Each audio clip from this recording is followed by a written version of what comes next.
chat to you about what's going on as far as the world of sports is concerned in this busy afternoon with the NCAA. So we can go there today if that is where you want to begin. Tomorrow, you know where you stand. Duke, I think, is going to blow Syracuse out. That's number one. And then the other three games tomorrow, Kansas, Clemson. You got to figure Kansas will beat Clemson. I like Villanova a lot. And the Purdue Texas Tech game is the game that is hard to predict. And I bet you the lines would indicate that. Let me take a look at that with the lines in that game. Here they go. Yeah, Villanova's 5. Purdue is 2. Duke's a big favorite. Kansas is a solid favorite. So, yes, Vegas would agree. The Purdue game is a tricky spot against Texas Tech. Injury, and Texas Tech has played well. Now, both their games are in Dallas. They had a big advantage with the not too far drive, and they had a big advantage with the crowd. It felt like a home game to me against both Austin and against Florida. I believe it was Florida when I saw the second round game on Saturday. But, we'll do that tomorrow. We'll have some fun with it tomorrow. We look forward to it. The one thing about the NBA that is interesting is LeBron's performance last night and Cleveland, which in a lot of ways goes hand in hand with what we have been saying about the Raptors for a long period of time. I am not sure about Toronto when push comes to shove if they can beat Cleveland. Celtics I don't know about because the Celtics have some injuries. But if Cleveland is standing there at the end of the year in a conference final, I am not too sure myself. As a sports fan, I am not too sure if Toronto can beat them in a 7-game series. I just do not know that. I do not feel a ton of confidence about the Raptors in that spot against the Cavaliers. Last night, they blew a 14-point lead. It's the first game they have played this year in Cleveland. Toronto had buried the Cavaliers in January back at home. They have 2 more. They have another game to play in this season series, and it's later in the year. It might be the last game of the season, and that game is also in Cleveland. I just have a funny feeling that when the money's in the middle of the table, I just have a funny feeling that LeBron knows that they can't stop him and that Toronto can't beat them in a 7-game series. Now, he's played them twice. They played 2 years ago. They won in 6. The Cavs kind of fought it around for a long period of time in that series. That series was actually 2 games apiece. They kind of fell asleep on that. Toronto never had a chance to win a game in Cleveland. They got blown out in every game. But they did win a couple of home games, and it's almost like the Cavs are disinterested. Last year when they played, well, there was no issue. I mean, they beat them so badly last year, you couldn't make it up. I mean, Toronto had won a series or 2. They beat Milwaukee and everything else, but when they and Boston had won a series or 2 as well. Toronto, the Cavs took care of Boston, so they were in pretty good shape from that standpoint. And with Toronto sitting there, I mean, they buried them. They won, was it in the second round or the third round? I forget which round it was, but they buried them. They won 4 in a row. I think it was in the second round, right? They won 4 straight games. The games are never competitive. Toronto has never been a great postseason team. I mean, one year they got buried by Paul Pierce and the Wizards, if you remember correctly.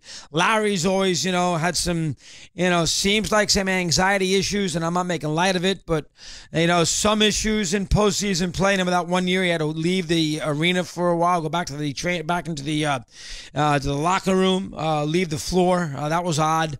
And I know that Toronto's got a chance to win 60 games, and I know that Toronto this year has gone out there, and Toronto has, played their bench, taken some chances, put themselves in a better position to win a short series. But when push comes to shove, in my eyes, when they got to go out there and they have to win a big game against that team, A, I don't think they have a guy who can stop LeBron, and B, I don't trust 2 jump shooters in DeRozan and Lowry. Those are good players, Lowry and DeRozan. They're not top 10 players. They're good players. And so you have basically 2 players in the NBA who are somewhere between, I don't know, what? You want to say somewhere between 12 and 20 on the NBA pecking order if everything is fair and nobody's injured? I mean, you got to figure Curry and Durant and LeBron and Kyrie and Anthony Davis and Westbrook, George. I mean, they're somewhere in that level. And I just don't think two guys who are in between 12 and 20 are going to beat one guy who's number one. I don't think they will. Now, again, Cleveland's a very funny team to read. They've been very up and down all year. We know that. They played pretty well after the big trades, but then they fell off. So that concerns you some. They've had some injuries. The coach took a leave. So, one of these years, Cleveland is going to try to fire in the postseason, and they won't be able to do so. I am not so sure that is the case right this minute. I still think that Cleveland's the team to beat in the East. I know last night's game was relatively close. Everybody tells me DeRozan may have been fouled on his last second hoist, that maybe he was bumped. I didn't see the highlight of it, so I couldn't tell you that. So I am not going to make a big deal about whether he should be fouled or should not be fouled. I do know that Toronto had a double-digit lead in the third quarter and let the game slip away. So, and again, until I see Toronto, Boston's got a couple of excuses. I mean, they got a lot of injuries. They lose Kyrie. Hayward hasn't been down there all year. So that does concern me a little bit. So, but I do think when you get right down to it, I do think that the Raptors will not beat Cleveland in a big series. Now, again, Cleveland right now, Washington is Cleveland should be the third seed. So Cleveland is going to get Boston in the second round. Now, I don't trust the Celtics either. I trust them a little more than I trust the Raptors. Irving's got that knee issue. I'm not sure what to expect as far as that knee issue is concerned. I'm assuming he'll be all right come postseason. Who knows? I wouldn't bet the ranch, but I'm assuming he is going to be all right to come postseason. But I still think Cleveland is the team to beat in the NBA East. I got to see Toronto, despite the fact they're 10 games clear of them on the regular season record. Toronto's got a hell of a lot more to prove in my eyes than Cleveland does. He's still the best player by far in the NBA. LeBron's game last night was one of the great games you're ever going to see. I mean, LeBron had 32 points. He had 17 assists. He had 35 points, 14 rebounds, and he did not have a turnover in the game. I mean, I don't know how you play any better than that. So from that standpoint, you got to figure that the Cavs is an important game for them. Anytime, it's never important in the regular season for Cleveland to beat Toronto, but it is always important for Toronto in the regular season to beat Cleveland. Cleveland could lose all the games in the regular season to Toronto by 100 points. Nobody cares because it's regular season exhibition basketball. But the other side of it, with Toronto's penchant for not being trustworthy in a postseason series against a good team, I think it's much more significant for them to go out there and beat Cleveland in any game they kind of play. And right now they're a game apiece, so I have to keep an eye on that down the road. Anything else in the NBA? And it's kind of weird talking about the NBA when you got NCAA games going on, but that's what we'll do here for the time being. It's a little strange right now as the NBA kind of peeks its head in and out of the clouds in late March. NBA regular season will end on April 11th, which is the first day of the NHL postseason. The NBA postseason will begin on April 14th. They will play 4 games that day. They will play 4 games on Sunday. The first round will take forever. TNT needs the programming, so they'll play, basically 4 games that first weekend, and then they will play doubleheaders throughout the first week in the first round.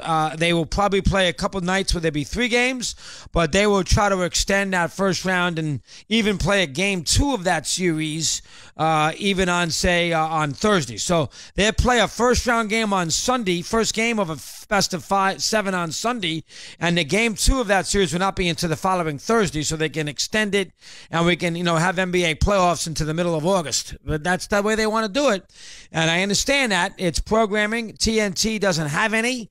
As far as nighttime is concerned, the NBA will sell some for them. They got a market, and away we go. So the NBA is where we are right now, in and out of the clouds. I don't know if there's anything I can tell you that dramatic down the stretch of the season. Right now you're playing these last 11 games. Even the NBA players are bored stiff. They're getting ready to get through these 11 games and get to the NBA season is way too long. We all know that. So is the NHL, for that matter. These two sports, the winter sports, are way